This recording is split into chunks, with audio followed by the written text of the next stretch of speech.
Assalaamu calaykum asxaabtayda qaaliga soo dhawaada maanta waxaan idiin haynaa sheeko aad iyo aad u macaan badan. Sheekadaasi maxay ku saabsan tahay? Sheekadaasi waxay ku saabsan tahay salkana ku haysa dagaalka ka socda Ukraine iyo Russia. Dagaalka Ukraine iyo Russia maxaa inaga galay? Waxay inaga galay waxay tahay arrin maalmahan oo dhan ina haystay. Arrinka maalmahan oo dhan ina haystay muxuu yahay? Arrinka maalmahan oo dhan ina haystay waxa weeye hablihii Soomaaliyeed iyo raggii Soomaaliyeed oo muxuu ahaayay baryahan baa ka hadlayay ragga dagaalka ku jira iyo dumarka dagaalamaya ee Ukrainiyaanka ah. Oo sabab maxaa keenay taa inay ku wada hadlaan? Yacni waqtiyadii ugu dambeysay dhalinyarta Soomaaliyeed ragga dumarba ha lahaadaane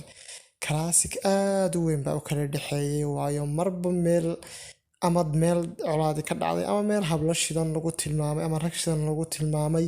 ayuu midka kale ku lahaa waxaasaan doonayaa raggaasaan doonayaa saasa dumarka noocaasaan doonayaa. Maanta ugu dambeysay sheekada ugu xaaladda wacneed baan idiin haynaa ee dhegeysi wacan. idinkuna waxaad idinka baahan inaad like, subscribe iyo intaba aad muxuu ahaa ku samaysaan aad share garaysaan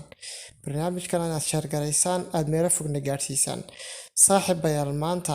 ragga Soomaaliyeed iyo dumarka Soomaaliyeed waxay taagan yihiin yacni dumarkii waxay leeyihiin anagu waxaanu doonaynaa ragga Ukrainiyaanka ma doonayaan inay dagaal galaan yacni beddelkooda ragga Soomaaliyeed ee majabaasta camal hadallada ka soo baxaya in xagga loo diro ay ku dagaalamaan baanu doonaynaa oo ragga iyaga naloo keeno oo aysan noqon rag dee dhibaato ka gaadho waayo dhibaato uma qalmaan bay leeyihiin halka ragga Soomaaliyeedna ay leeyihiin war hablaha shidan Ukrainiyaanka militariga ku jira ee dagaalamaya ee qoriga qaatay ee xataa shacabkoodii dumarka ay qoriga qaateen war hablahaasaan doonaynaa dagaal uma qalmaan kuwanaan bixinanaa kuwa noo keena kuwa asaa shidan waxaasaa baryahanba social media wasaa u dhexordaya oo maxaa iska galay hablaha iyo ragga waayo Ukraine ma aha wadan islaam raggaas rag islaam ma aha waa rag gaalo dumarkana dawaynu ognahay oo dee diinta islaamka xataa maba qabtaba in muxuu ahaayay ay nin gaala ay guursan karto halka ragga loo ogol yahay inuu soo islaamin karo. Laakiin inaga maxaa inaga galay waxba inagama gelin laakiin dhalinyarta maanta dunidan 2022 waa la yaab wax badan waad ku arkaysaa waxayna taagan yihiin anagu waxaan doonaynaa waka waa sida horta marka runta laga sheeko ama baalka laga sheego ragga iyo Ukrainiyaanka dumarka labadooda way qurux badan yihiin oo de waayo Soomaalida aad bay uga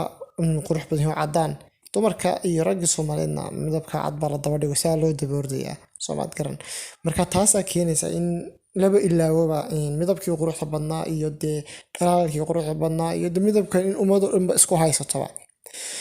marka hablihii waxay taagan yihiin raggaasaan doonaynaa six packs bay leeyihiin xagga kubka way u weyihiin oo yacni ma dumar baan ragga kubkiisu inuu weynaado maba qurux badnee yacni saasay aaminsan yihiin oo taagan yihiin.